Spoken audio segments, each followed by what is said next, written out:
ಕನ್ನಡ ವಾಹಿನಿಗೆ ಸ್ವಾಗತ.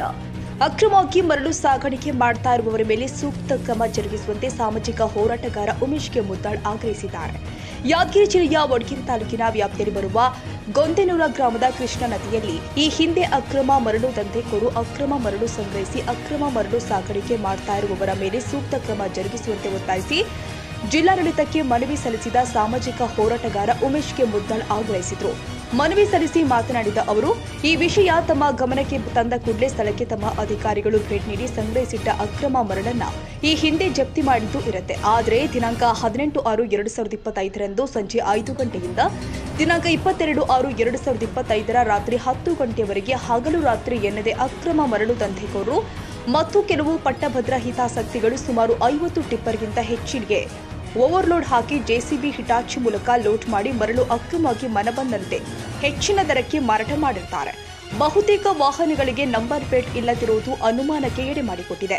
ಜಪ್ತಿ ಮಾಡಿದ ಗಣಿ ಕಂದಾಯ ಲೋಕೋಪಯೋಗಿ ಸಾರಿಗೆ ಇಲಾಖೆ ಅಧಿಕಾರಿಗಳು ಈ ಅಕ್ರಮದ ಮರಳು ದಂಧೆಕೋರ ಜೊತೆ ಶಾಮೀಲಾಗಿರುವುದು ಮೇಲ್ನೋಟಕ್ಕೆ ಕಂಡು ಬರ್ತಾ ಇದೆ. ಜಿಲ್ಲಾಡಳಿತ ಜಪ್ತಿ ಮಾಡಿ ಮರಳು ರಾಜರೋಷವಾಗಿ ಮುಖ್ಯ ರಸ್ತೆ ಮೇಲೆ ಸಾಗಿಸ್ತಾ ಇದ್ದಾರೆಂದ್ರೆ ಇವರಿಗೆ ಯಾವುದೇ ಕಾನೂನು ಭಯ ಇಲ್ಲದಿರುವುದು ಮೇಲ್ನೋಟಕ್ಕೆ ಎದ್ದು ಕಾಣುತ್ತೆ. ತಾವು ತಕ್ಷಣವೇ ಸ್ಥಳಕ್ಕೆ ಭೇಟಿ ಕೊಟ್ಟು ತನಿಖಾ ತಂಡ ರಚಿಸಿ ಸಂಬಂಧಪಟ್ಟ ಅಕ್ರಮದಲ್ಲಿ ಶಾಮೀಲಾದ ಮತ್ತು ಅಕ್ರಮ ಮರಳು ಸಾಗಾಟ ಮಾಡಿದವರ ಮೇಲೆ ಸೂಕ್ತ ಕಾನೂನು ಕ್ರಮ ಜರುಗಿಸಿ ಕ್ರಿಮಿನಲ್ ಪ್ರಕರಣ ದಾಖಲಿಸಿ ಜಪ್ತಿ ಮಾಡಿದ ಮರಳಿನ ಖರ್ಚು ವೆಚ್ಚ ಭರಿಸಿ ಮುಂದೆ ಇಂತಹ ಘಟನೆ ನಡೆಯದಂತೆ ಕಟ್ಟುನಿಟ್ಟಿನ ಕ್ರಮ ಕೈಗೊಳ್ಳಬೇಕು ಅಂತ ಆಗ್ರಹಿಸಿದರು.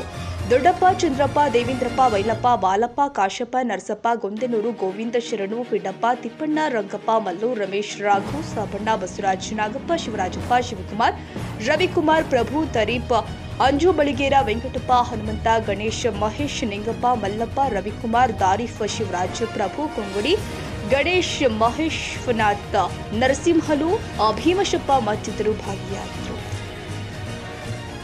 ತಾಜಾ ಸುದ್ದಿಗಾಗಿ ಎಂಟಿವಿ ನ್ಯೂಸ್ 24x7ಗೆ ಸಬ್ಸ್ಕ್ರೈಬ್ ಮಾಡಿ ಮತ್ತು ಬೆಲ್ ಐಕಾನ್ ಅನ್ನು ಒತ್ತಿ. ತಪ್ಪದೇ ಲಿಂಕ್ ಶೇರ್ ಮಾಡಿ.